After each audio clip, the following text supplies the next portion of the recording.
تمام تعریفیں اللہ تبارک و تعالیٰ کے لیے جو خالق کائنات بھی ہے، مالک شش جہات بھی، جو احد بھی ہے، صمد بھی ہے، جس کی شان لم یلد بھی ہے ولم یولد بھی۔ لا تعداد ہدیہ درود و سلام بارگاہ سید الانام، شفیع رحمت، والی امت، شاہ خوباں، جان جانا، شہنشاہ حسینہ، سید سربراں، سیاہ لامکاں، تتمہ دورہ، سرخیل زورہ جمالا، رازدان ما اوہا، شاہد ما طغا، صاحب علم نشرہ، معصوم آمنہ، احمد مجتبہ، حضرت محمد مصطفیٰ صلی اللہ علیہ وآلہ وصحبہ وبارک وسلم کی دربار ناز میں اپنی عقیدتوں، ارادتوں، محبتوں کا خراج پیش کرنے کے بعد، عزیزان محترم، پچھلے 2 جمعۃ المبارک پر فیضان رمضان، آداب رمضان اور کچھ مسائل پر گفتگو ہوئی تھی۔ آج جس موضوع کو میں سرنامہ سخن بنانے کا شرف حاصل کر رہا ہوں وہ ایک اہم موضوع ہے۔ رمضان المبارک کی پرنور ساعتوں اور برکتوں میں کچھ سمجھنے کی کوشش کرتے ہیں۔ اللہ نے قرآن پاک میں فرمایا، اے ایمان والو، تم پر روزے فرض کیے گئے جیسا کہ تم سے پہلی امتوں پر تھے، اور کیوں کیے گئے؟ لعلکم تتقون، تاکہ تم متقی بن جاؤ۔ یہ تقوی کیا ہے؟ کیونکہ قرآن پاک میں بار بار اس کا ذکر آ رہا ہے، لعلکم تتقون، تاکہ تم متقی بن جاؤ۔ اور ایک مقام پہ فرمایا، واتقوا اللہ لعلکم تفلحون، اللہ سے ڈرو تاکہ تم فلاح پا جاؤ۔ تقوی کیا ہوتا ہے؟ اور جب تقوی میسر آ جائے پھر فلاح کیسے ملتی ہے؟ اور فرمایا، یا ایھا الذین آمنوا اتقوا اللہ حق تقاتہ، اے ایمان والو اللہ سے ڈرو، ایسے ڈرو جیسے ڈرنے کا حق ہے۔ پہلے تو یہ سوچیں کہ تقوی کی تعریف کیا ہے، تقوی کہتے کس کو ہے؟ تقوی کی تعریف یہ ہے، کوئی اور اس کی تعریف کرے، ڈیفینیشن کرے تو اس کی حیثیت اور ہوتی ہے۔ جان کائنات، جان عالم مصطفیٰ، جان رحمت صلی اللہ علیہ وسلم ارشاد فرماتے ہیں، تقوی کی تعریف یہ ہے کہ جس جگہ سے اللہ روکے رک جاؤ، اور جس جگہ جانے کا حکم دے وہاں چلے جاؤ، اس کو تقوی کہتا ہے۔ اور جو اس بات پہ عمل کرتا ہے اس کو متقی کہتے ہیں۔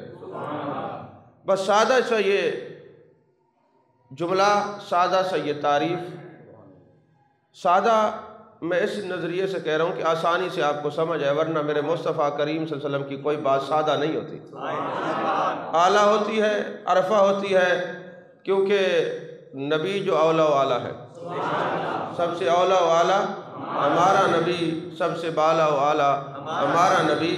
تو جب ہمارے جان کائنات، جان عالم مصطفیٰ، جان رحمت صلی اللہ علیہ وسلم اپنے لب ناز کو جنبش دیتے ہیں، وما ینطق عن الہویٰ ان هو الا وحی یوحیٰ، ارے وہ خود اپنی مرضی سے نہیں بولتے، تو جب وہ بولتے ہیں تو وہ کلام بھی اعلیٰ ہے، وہ فرمان بھی اعلیٰ ہے، وہ جملے بھی اعلیٰ ہیں۔ پر انداز سادہ اس لیے ہے کہ تمہیں جلدی آ جائے سمجھ میں کہ تقوی کہتے کس کو ہے۔ تقوی کی تعریف یہ ہے کہ جہاں اللہ نے فرمایا چلے جاؤ، جہاں سے روکا ہے رک جاؤ۔ اللہ فرماتے مسجد میں جاؤ تو حی علی الصلاۃ کی آواز پہ سارے پہنچو، یہ تقوی ہے۔ اللہ فرمائے روزے رکھو تو روزے رکھنا شروع کر دو، یہ تقوی ہے۔ زکوٰۃ کا حکم ملے تو زکوٰۃ دینا شروع کر دو، یہ تقوی ہے۔ وَمِمَّا رَزَقْنَاهُمْ يُنْفِقُونَ، اللہ کے دیے ہوئے رزق میں خرچ کرنے کا حکم ملے تو خرچ کرنا شروع کر دو، یہ تقوی ہے۔ اور اللہ فرمائے کہ بدکاری کے اڈے پہ نہیں جانا، یہ تقوی ہے۔ شراب نہیں پینی، وہ چھوڑ دینا، یہ تقوی ہے۔ جو ہے نا، غلط جگہوں پہ نہیں جانا، جہاں بدنامی ہو تو یہ رک جانا، یہ تقوی ہے۔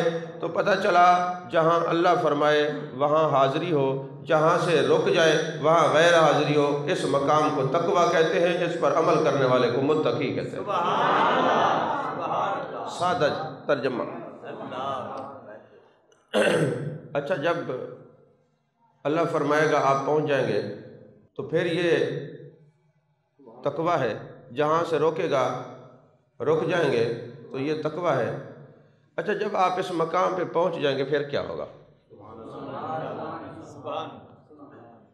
جب آپ اس مقام پہ پہنچ جائیں گے پھر آپ کو ملے گا کیا، آپ کے ساتھ ہوگا کیا؟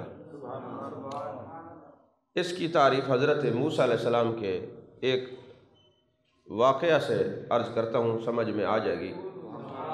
حضرت موسیٰ علیہ السلام جو ہے وہ بکریاں چرا رہے تھے۔ تمام انبیاء نے بکریاں چرائی ہیں، اور بکریاں چرانے سے طبیعت میں نرمی آتی ہے۔ تو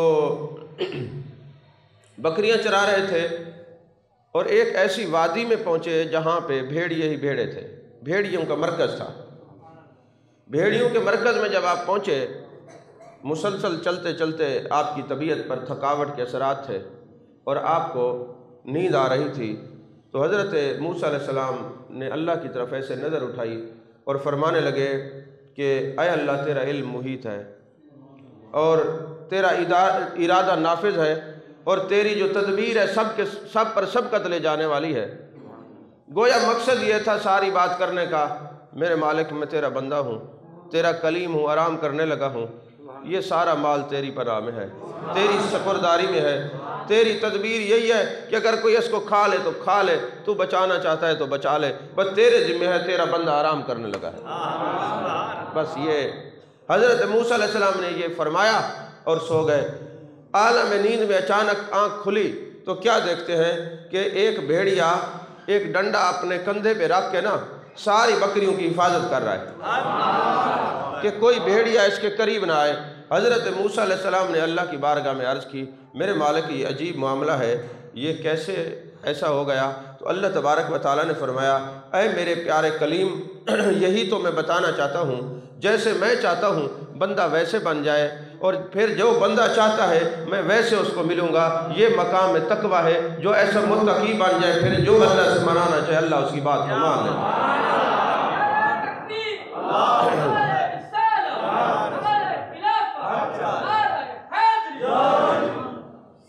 یعنی جب کوئی بندہ اللہ اور اس کے رسول صلی اللہ علیہ وسلم کی بات کو مان لیتا ہے تو پھر نقصان دینے والی چیزیں بھی اس کی حفاظت کرنے لگ جاتی ہیں، جیسا کہ مشکات شریف کے اندر یہ حدیث پاک ہے، کتاب و شفا کے اندر ہے، کئی مقامات پر یہ جان کائنات جان عالم صلی اللہ علیہ وسلم کی یہ حدیث مقدسہ موجود ہے کہ ایک دن نا ایک بندہ، محبوب علیہ السلام کا زمانہ ہے، میرے آقا کریم صلی اللہ علیہ وسلم کے زمانے میں اعلان نبوت کے بعد ایک چرواہ بکریاں چرا رہا تھا، اتنے میں ایک بھیڑی آتا ہے، وہ بکری اٹھا کے لے جاتا ہے، اور یہ ظاہر سی بات ہے اس کا مال تھا، اور یہ بھیڑیا بکری کو چرا کے لے کے جا رہا تھا، تو چرواہ پیچھے بھاگتا ہے اور جا کے بکری اپنی چھڑا لیتا ہے۔ جیسے بکری بھیڑیا کے منہ سے چھڑاتا ہے تو بھیڑیے کو اللہ نے طاقت گویائی عطا فرمائی، زبان انسانوں کی طرح وہ بولتا ہے۔ عجیب بات ہے، میرا رزق میرے منہ سے چھین کے لے کے جا رہے ہو۔ ظاہر سی بات ہے اگر کوئی جانور انسانوں کی طرح بولے تو بندہ تو ماہ حیرت ہوتا ہے، تو جب وہ بھیڑیا بولا کہ میرا رزق میرے منہ سے لے کے جا رہے ہو تو بندہ کہتا ہے عجیب بات ہے، اب جنگل کے جانور بھی انسانوں کی طرح بولنے لگے۔ جب اس نے یہ کہا، اس نے کہا یہ عجیب بات تو ہے، لیکن اس سے تجھے ایک عجیب تر بات نہ بتاؤں؟ بھیڑیا بتا رہا ہے، اس سے بھی عجیب تر بات نہ بتاؤں؟ اس نے کہا جی بتا۔ کہا وہ جان کائنات جان عالم مصطفیٰ جان رحمت صلی اللہ علیہ وسلم تشریف لا چکے ہیں، اور اس سے اور بھی حیرت کی بات یہ ہے وہ یہ نبی ایسا ہے جو کچھ گزرا ہے وہ بھی جانتا ہے، جو ماضی ہے وہ بھی ہے، حال بھی اور مستقبل سارے زمانے کا علم رکھتا ہے، عالم ما کان و ما یکون بنا کے اللہ نے میرے مصطفیٰ کو بھیجا ہے۔ اب یہ بھیڑیا محبوب کے علوم غیبیہ کا اور اعلان نبوت کا اعلان کر رہا ہے کہ اب محبوب آ چکے، تمہیں پریشان ہونے کی ضرورت نہیں ہے، محبوب کے غلام بن جاؤ۔ اچھا جب بھیڑیے نے یہ بات کی نا تو چرواہ کہنے لگا وہ کہاں ہے؟ بھیڑیے نے بتایا، پورا پتہ بتایا محبوب کہاں ہے۔ میں کہتا ہوں یہ بھیڑیا، یہ بگیاڑ اس مولوی سے اچھا جو علوم غیبیہ کا منکر ہے۔ یہ بھیڑیا ہو کہ محبوب کے علم غیب کی خبر دے رہا ہے کہ محبوب کو اللہ نے عالم ما کان و ما یکون بنا کے بھیجا ہے۔ اب یہ تھا کہ اس نے کہا میں چلا تو جاؤں، لیکن یہ میری اتنا مال ہے، جانور ہیں، بکریاں ہیں، اس کی حفاظت کرنے والا کوئی نہیں، بھیڑیا نے کہا تم چلے جاؤ، میں حفاظت کروں گا، تم ایک بار پہنچو تو صحیح والدہا کے چہرے والے محبوب کے سامنے پہنچو تو صحیح۔ اب وہ جناب کہنے لگا تو حفاظت کرے گا؟ کہتے ہاں ہاں، جب کوئی بندہ نبی کا سچا غلام بن جاتا ہے تو پھر نقصان دینے والی چیزیں بھی اس کی حفاظت کرتی ہیں۔ ایک دفعہ محبوب کا غلام بن کے تو دیکھو، غلامی مصطفیٰ صلی اللہ علیہ وسلم میں آ کے دیکھو، پھر دیکھو کہ اللہ تعالیٰ کتنا کرم کرتا ہے۔ اب وہ بھیڑیے کی بات سن کر نا محبوب علیہ السلام کی بارگاہ میں پہنچا۔ جب جان کائنات صلی اللہ علیہ وسلم نے دیکھا، فرمایا کیسے آنا ہوا؟ حضور کلمہ پڑھنے کے لیے آیا ہوں۔ فرمایا کلمہ بعد میں پڑھائیں گے، پہلے میرے سارے صحابہ کو اکٹھا کرو۔ اس کو کھڑا کر دیا اور فرمایا بتاؤ آج بھیڑیے نے تجھے کیا تبلیغ کی ہے؟ پہلے بھیڑیے نے جو تبلیغ کیا وہ بتاؤ۔ اب وہ کھڑا ہو گیا، یا رسول اللہ بھیڑیے نے یہ کہا ہے۔ بہرحال محبوب علیہ السلام نے کلمہ پڑھایا اور پھر فرمایا چلو چل کے دیکھتے ہیں بھیڑیے نے تیرے مال کو نقصان تو نہیں پہنچایا۔ جب وہاں محبوب پہنچے تو بھیڑیا بکریوں کی نا حفاظت کر رہا تھا۔ میرے آقا نے فرمایا تم اپنی بکریوں کی گنتی کر لو، پوری ہے؟ جب پوری ہوئی تو محبوب نے سفارش کی، کیونکہ اس نے میری تعریف کی ہے، علوم غیبیہ کا ذکر کیا ہے، تو ایک بکری بطور لنگر اس کو دے دو کھانے کے لیے، کیونکہ اس نے میرا بھی بتایا ہے اور یہ بھی بتایا ہے مصطفیٰ کو اللہ نے عالم ما کان و ما یکون بنا کے بھیجا ہے۔ توجہ ہے کہ نہیں ہے؟ آج راہ تفنن میں کہتا ہوں علماء کو کھانا اچھا ملتا ہے نا، آپ لوگ جلتے رہتے ہیں۔ تو یہ تو بھیڑیا اس کا ذکر کرے محبوب اس کو کھلاتے ہیں، عالم ذکر کرے گا تو محبوب اس کو لنگر کیوں نہیں کھلائیں گے؟ توجہ ہے کہ نہیں ہے؟ عزیزان محترم، کہنے کا مقصد یہ تھا کہ قل ان کنتم تحبون اللہ فاتبعونی یحببکم اللہ، کہ جب کوئی محبوب کی اتباع کرتا ہے پھر اللہ اس کو اپنا محبوب بنا لیتا ہے۔ اور اتباع یہی ہے، جہاں اللہ کے نبی نے فرمایا چلے جاؤ، جہاں فرمایا رک جاؤ، یہ تقویٰ بھی ہے، یہ اتباع بھی ہے، یہ اللہ کو راضی کرنے کا ایک طریقہ بھی ہے، منانے کا طریقہ بھی ہے، پھر اللہ سے ہر بات منوانے کا طریقہ بھی یہی ہے۔ ہر بات منوانے کا طریقہ بھی یہی ہے۔ رسالہ کشیریہ اور کشف المعجوب تصوف کی کتابوں میں لکھا ہوا ایک بزرگ تھے حضرت شیبان رائی، حضرت حبیب رائی۔ شیبان رائی بھی بزرگ ہے، لیکن یہ بات حضرت حبیب رائی کی ہے۔ اور یہ کون تھے؟ حضرت سلیمان فارسی کے شاگرد تھے، یعنی تابعی ہیں، اتنے بڑے بندے ہیں۔ یہ جنگل میں بکریاں چرا رہے تھے تو ایک بزرگ گزرے، انہوں نے دیکھا کہ بکریاں اور بھیڑیے اکٹھے چر رہے ہیں۔ انہوں نے کہا یار یہ تو بابا بڑا باکمال ہے، خود نوافل پڑھ رہا ہے، عبادت میں لگا اور بکریاں اور بھیڑیے چر رہے ہیں۔ بیٹھ گیا۔ جب اس نے سلام پھیرا نا تو کہنے لگا کیا پوچھنا چاہتے ہو؟ یہ بھیڑیاں اور بکریاں اکٹھی کیوں چر رہے ہیں؟ بس اتنی سی بات کے لیے رک گئے، یہی بات پوچھنا چاہتے ہو؟ اس نے کہا حضور آپ کو پتہ کیسے چلا؟ فرمایا جب بندہ متقی ہوتا ہے نا، تقوی پر آتے اللہ حجابات اٹھا دیتا ہے، صاحب کشف بنا دیتا ہے، پھر جو نظروں سے چھپی ہوئی چیزیں وہ عیاں ہو جاتی ہیں۔ ذرا ایک بار اس کے دروازے پہ آ کے تو دیکھو، اس کی بات مان کے دیکھو، حجابات ہٹا دیتا ہے، مکاشفات ہٹا دیتا ہے، علوم لدنی اور علوم غیبی عطا فرما دیتا ہے۔ اب وہ کہنے لگے اچھا یہ بتائیں یہ معاملہ ہوا کیسے آپ کے ساتھ؟ کہنے لگا جب سے اس سے صلح کی ہے سارے جہان نے ہم سے صلح کر لیا ہے، جب ہم اس کی ماننے لگے ہیں سارا جہان ہماری ماننے لگا ہے۔ فرمانے لگے کوئی چیز کھاؤ پیو گے؟ کہا حضور جنگل میں کیسے ملے گی؟ کہتے تم کیا پینا چاہتے ہو، دودھ یا شہد؟ ایک آسا ہمارا پتھر پہ تو دودھ کا بھی چشمہ پھوٹنے لگ گیا اور شہد کا بھی۔ تو اس نے کہا حضور یہ ایک مقام کیسے ملا؟ فرمایا حضور کی اتباع سے ملا ہے، تقوی و طہارت سے ملا ہے۔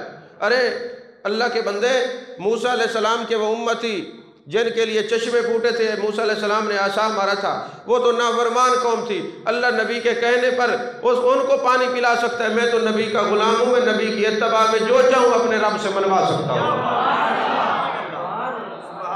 جو چاہوں اپنے رب سے منوا سکتا ہوں۔ عزیزان محترم، عوارف المعارف تصوف کی اعلیٰ کتاب ہے، اور یہ وہ کتاب ہے جو حضرت بابا فرید الدین گان شکر رحمۃ اللہ علیہ سب کن اپنے مریدوں کو پڑھایا کرتے تھے۔ اب تو مرید ہی تویز لینے والے ہیں، دعا کرانے والے اور کام کرانے والے ہیں، جی ایس ایچ او سے پرچہ خارج کروا دیں، ایف آئی آر کروا دیں، فلاں جج کو کہہ دیں۔ اب تو مرید ہی ایسے ہیں، اب تو وہ لوگ ہی نظر نہیں آتے۔ اور آج کے مریدوں کو تو عوارف المعارف کا پتہ ہی نہیں ہے، اس لیے پتہ نہیں ہے کہ یہ مراد کے مرید ہیں۔ پیر کے ہوتے تو پتہ چلتا کہ نصاب تصوف کیا ہے، نصاب عشق کیا ہے۔ وہ لینے لگا کے سارا دن بیٹھے رہیں گے اپنے کام کے لیے، اور کبھی کوئی شیخ کسی کو کام کہہ دے پھر نظر ہی نہیں آئیں گے۔ یہ آج کا دورہ ہے ایسا۔ تو پھر تصوف کے علوم و معارف کہاں سے آئیں گے؟ حضرت شیخ شہاب الدین سہروردی رحمۃ اللہ کی یہ کتاب ہے عوارف المعارف، یہ تصوف کی کتاب ہے اور یہ خانقاہوں میں پڑھائی جاتی تھی۔ اب اس کتاب کا میں اور کیا تعارف کروں، لکھنے والا بہاؤالدین زکریہ ملتانی کا پیر ہے، پڑھانے والے بابا فرید الدین گنج شکر ہے۔ یہ اتنی لاجواب کتاب ہے عوارف المعارف، تو یہ خانقاہوں میں پڑھنی چاہیے، اور یہ تو ہر بندے کو زبان ہی یاد ہونی چاہیے جو تصوف والا ہے۔ تو عزیزان محترم، اس میں ایک بات لکھا ہوا ہے کہ بنی اسرائیل میں سے نا ایک شخص تھا، بنی اسرائیل میں سے، اس کو عورت نے گناہ کی طرف راغب کیا، دعوت کی نا، تو اس نے چھت سے نیچے چھلانگ لگا دی۔ جب چھت سے نیچے چھلانگ لگائی تو اللہ نے فرشتوں کو حکم دیا، فرشتوں میرے اس بندے کو آسانی سے زمین پر اتار دو۔ باری تعالیٰ آسانی سے کیوں؟ فرمایا جب ہم نے جس کام سے روکا یہ رک رہا ہے تو اب اس کی حفاظت کرنا بھی تو ہمارے ذمہ ہے نا، تو لہٰذا اب اس کی حفاظت بھی کرتے ہیں۔ اور اسی کے اندر لکھا ہوا ہے جب یہ کتاب پڑھا رہے تھے تو کسی مرید نے سوال کیا، حضور یہ شیطان اس کو نہیں بہکا سکا؟ فرمایا یاد رکھنا جو نفس کی مخالفت کرے جہاں اللہ نے بھیجا ہے چلا جائے، جہاں سے روکا ہے رک جائے، اس درجے پر جو بندہ ہوتا ہے شیطان اس کو کبھی نہیں بہکا سکتا۔ بہکتے وہ ہیں جو اپنے نفس کے تابع ہوتے ہیں، بہکتے وہ ہیں جو اپنی مرضی کے تابع ہوتے ہیں، بہکتے وہ ہیں جنہوں نے ہوائے نفس کو معبود بنا لیا ہوتا ہے سب کچھ، اور جو اللہ کو معبود بنائے اور اللہ کے فرمان پر تقوی و طہارت کا پیکر بنے وہ بہکتا نہیں، کیونکہ شیطان کہتا ہے جو نفس کی مخالفت کرنے والے لوگ ہیں میرا اثر ان پہ نہیں چلتا، میرا اثر ان پہ چلتا ہے جو نفس کے پیچھے چلنے والے ہوتے ہیں۔ نفس کی مخالفت کرنے سے حجابات اٹھتے ہیں، مکاشفات کے دروازے کھلتے ہیں۔ ایک شخص تھا جو صاحب کشف تھا، مسلمان نہیں تھا، اور مسلمان اس کے پاس جاتے یار یہ کوئی بندہ اللہ کا ہے، دیکھو جو بات دل کی ہوتی ہے سوچ لیتا ہے، کچے عقیدے کے لوگ ہوتے ہیں۔ تو ایک عالم کو پتہ چلا کہ فلاں علاقے میں بندہ بیٹھا ہے غیر مسلم، جیسے آپ لوگ کبھی کبھی عیسائیوں سے تویز لینے چلے جاتے ہیں، ویسے تمہارے عقیدے پہ توف ہے، مسلمان ہو کے عیسائیوں سے تویز لیتے ہو، مسلمان ہو کے یہودیوں اور ہندوؤں کے پاس جاتے ہو، تمہیں تو ڈوب کے مر جانا چاہیے۔ تمہارے گھر میں قرآن رکھا ہے، تم سورہ فاتحہ پڑھو تکلیفیں دور ہو جائیں گی، سورہ بقرہ پڑھو جن اور جادو نہیں ہوگا، تم قرآن وَنُنَزِّلُ مِنَ الْقُرْآنِ مَا هُوَ شِفَاء، یہ قرآن جو ہے مومنوں کے لیے اللہ نے شفا بنا کے بھیجا ہے۔ جس کے گھر میں قرآن ہو، جس کے دل میں قرآن ہو، نہ جن آ سکتے ہیں نہ جادو، ایسے بندے کو ڈوب کے مر جانا چاہیے جو مسلمان ہو کے عیسائیوں کے پاس تویز لینے کے لیے جاتے ہیں۔ ہاں سچی بات ہے۔ اور پھر وہ دولے شاہ کا منہ بنا کے آتے ہیں صحیح بڑے تویز چسر ہے، میں کہ یہ جو تجھے قبر میں لتر پڑیں گے وہ بھی یاد رکھنا کہ تو مسلمان ہو کے نبی کا امتی ہو کے نبی کا کلمہ پڑھنے والا ہو کے غیر مسلم کے دروازے پہ جاتا ہے، لعنت ہے تجھ پر اور تیرے عقیدے پر، تیرے نظریے پر، تیری جہالت پر اور تیری سوچ پر۔ تو اسی طرح ایک عالم نے جب دیکھا کہ یہ غیر مسلم ہے اور دل کی بات بتا دیتا ہے، سارے مسلمان جا کے گمراہ نہ ہو جائیں، کہیں عیسائیت نہ پھیلائے، انہیں ایک زہر آلود خنجر لیا، کہا جا کے میں اس کا کام تمام کرتا ہوں، چلو کچھ بھی ہو جائے گا، لوگوں کا عقیدہ تو بچ جائے گا۔ دروازے پہ دستک دی نا تو اندر سے عالم نے کہا، اس نے کہا راہب نے جو عیسائی تھا، کہتے زہر آلود خنجر لے کے قتل کرنے آیا، اس کو بیر چھوڑ کیا، جیسے کہے گا ویسے کر لوں گا۔ خنجر بیر چھوڑا، کہنے لگا نامراد مجھے پہلے یہ بتا تجھے پتہ کیسے چلتا ہے؟ اس نے کہا میں پھر تمہارے نبی کی میں نے ایک جو ہے نا حدیث پڑھی تھی، لوگو آؤ آج ایک بہت بڑے جہاد کی طرف چلتے ہیں، وہ ہے اپنے نفس کے ساتھ جہاد کرنا، میدان جنگ میں جہاد کرنا یہ جہاد اصغر ہے، اور اپنے نفس کے ساتھ جہاد کرنا جہاد اکبر ہے۔ تو میرے آقا نے فرمایا جو میدان جنگ میں جاتا ہے وہ شہید ہے اور شہید زندہ ہوتا ہے، اور جو اپنے نفس کے ساتھ جہاد کرتا ہے یہ جہاد اکبر ہے۔ اب یہ جو ہم کہتے ہیں نا اللہ کے ولی زندہ ہے، تو لوگ کہتے ہیں کہاں سے زندہ ہے؟ میں نے کہا نبی کے اس فرمان سے زندہ ہے۔ میرے آقا نے فرمایا جو میدان جنگ میں جاتا ہے شہید ہو جائے وہ زندہ ہے، بل احیاء ولکن لا تشعرون۔ اور اس سے بھی بڑا ایک جہاد ہے، وہ ہے اپنے نفس کے ساتھ جہاد کرنا۔ تو جو اپنے نفس کے ساتھ جہاد کرے یہ جہاد اکبر ہے، اور جو جہاد کرتا دنیا سے چلا جائے وہ شہید اکبر ہے۔ جب وہ شہید زندہ ہے تو شہید اکبر کی زندگی کا عالم کیا ہوگا؟ جب وہ زندہ ہے تو پھر شہید اکبر کی زندگی کا عالم کیا ہوگا؟ عزیزان محترم، اس نے کہا میں نے یہ فرمان تمہارے نبی کا پڑھا تھا، اب میرا نفس کہتا ہے ٹھنڈا پانی پی میں گرم پیتا ہوں، میرا نفس کہتا ہے الٹا یہ کام کر میں اس کے الٹ چلتا ہوں۔ تو آج میرا نفس کہہ رہا ہے کہ نبی کا کلمہ نہ پڑھ، تو میں کہتا ہوں میں پڑھتا ہوں۔ جب اس کے الٹ چلو تو اللہ کرم کرتا ہے۔ آج کلمہ پڑھ کے دیکھتا ہوں کہ کتنا وہ کریم مجھ پہ کرم کرتا ہے۔ تو جو خنجر لے کے مجھے قتل نہ کر، بلکہ ہاتھ بڑھا، میں تیرے ہاتھ میں ہاتھ دے کے تیرے نبی کا غلام بننا چاہتا ہوں۔ جو ہے کہ نہیں ہے؟ تم ایسے مسلمان بنو نا جو تم سے بیٹھے وہ تمہارے نبی سے پیار کرنے لگ جائے، تو جو تمہاری مجلس میں آئے اس کے دل میں عشق مصطفیٰ آ جائے، جو تمہاری مجلس میں آئے اس کے سینہ مدینہ بن جائے۔ تم ایسے مسلمان بنو، تم الٹا جا کے ان سے تویز لیتے ہو۔ اور یاد رکھنا، جہاد سب سے بڑا جہاد اپنے نفس کے ساتھ جہاد ہے۔ آپ یہ نہ بھولیے گا کہ یہ نفس آپ کے ساتھ کلام نہیں کرتا، آپ کے ساتھ بھی کرتا ہے۔ جیسے مختلف شعبہ جات کے ڈاکٹر ہوتے ہیں نا، آنکھوں کا ڈاکٹر، دل کا ڈاکٹر، معدے کا، جگر کا ہوتا ہے نا، اسی طرح روح کے بھی ڈاکٹر ہوتے ہیں جن کو اولیاء کہتے ہیں۔ تو یہ جو روح ہے، یہ آپ کا نفس آپ کے ساتھ کلام کرتا ہے، آپ تجربہ کر لیجئے گا۔ اللہ قرآن میں خود فرماتا ہے وَفِي أَنفُسِكُمْ أَفَلَا تُبْصِرُونَ، میں تمہارے اندر ہوں، تم کیوں نہیں دیکھتے؟ نَحْنُ أَقْرَبُ إِلَيْكُم مِّنْ حَبْلِ الْوَرِيدِ، میں تمہاری شارک کے قریب ہوں۔ تو جب وہ قریب ہے، سب کچھ تمہارے پاس ہے، تو پھر غیروں کے دروازے پہ کیوں جاتے ہو؟ بولتا نفس بھی ہے، اور یہاں پہ دل جو ہے یہ خطرہ رحمانی ہے، تصوف کی زبان میں اس کو خطرہ رحمانی کہتے ہیں۔ نفسانی اور شیطانی، یہ ساری چیزیں آپ کے اندر ہیں۔ اب میں اس کی مثال دیتا ہوں۔ جسم کے اندر ایک خطرہ شیطانی ہے، اس کا کام کیا ہے؟ ابھی وہ سو رہا ہے، آرام سے ہے، ابھی آرام کر رہا ہے، وہ خطرہ نفسانی، خطرہ شیطانی ابھی آرام کر رہا ہے، ابھی ریسٹ میں ہے۔ جیسے ہی آپ نے نماز شروع کرنی، اللہ اکبر، اس نے کہنا جلدی کر، کوئی جوتی اٹھا کے نہ لے جائے، کوئی موٹر سائیکل اٹھا کے نہ لے جائے، وہ اندر ہی بولتا ہے۔ اور جتنی دیر تم اتحیات پہ بیٹھو گے، چوکڑی مار کے بیٹھو گے نا، تو تصوف میں یہ ہے کہ اندر جو وہ خطرہ شیطانی، وہ جو ناڑے ہیں نا جو اللہ نے پیدا کیے، اتحیات پہ بیٹھنے سے اس کا اثر ختم ہو جاتا ہے۔ یہی وجہ ہے کہ چوکڑی مار کے اور اتحیات پر بندہ بیٹھ کے نا تھوڑی دیر بیٹھ ہی نہیں سکتا، کیونکہ وہ بیٹھنے نہیں دیتا۔ اگر یہ بیٹھے گا تو اس کا کام تمام ہو جائے گا۔ توجہ ہے کہ نہیں ہے؟ ہاں، تو اسی طرح جناب والا یہ کہتے پاؤں ایسے پھیلا کے بیٹھو، وہ طوفان بدتمیزی پہ برپا وہ کرتے جو اندر ہے، وہ خناس اندر سے کہتا ہے ایسے بیٹھو، چوکڑی مار کے نہ بیٹھنا اتحیات پہ، نہیں کہ میرا کام تمام ہو جائے۔ تو لہٰذا اس کا مقابلہ کرنے کے لیے گھروں میں بھی پریکٹس کیا کریں، اتحیات پہ بیٹھا کریں۔ توجہ ہے کہ نہیں ہے؟ اچھا، اور پھر ایک خطرہ نفسانی ہے، وہ کیا ہے؟ آپ اذان کا وقت ہوتا ہے، اب آپ کو دو خیال آتے ہیں، ایک کہتا ہے نماز پڑھ لے اور ایک کہتا ہے نہ پڑھ، آتا ہے نا؟ بولو تو صحیح۔ اچھا، روزے کا وقت آتا ہے، ایک کہتا ہے رکھ لے، ایک کہتا ہے نہ رکھ۔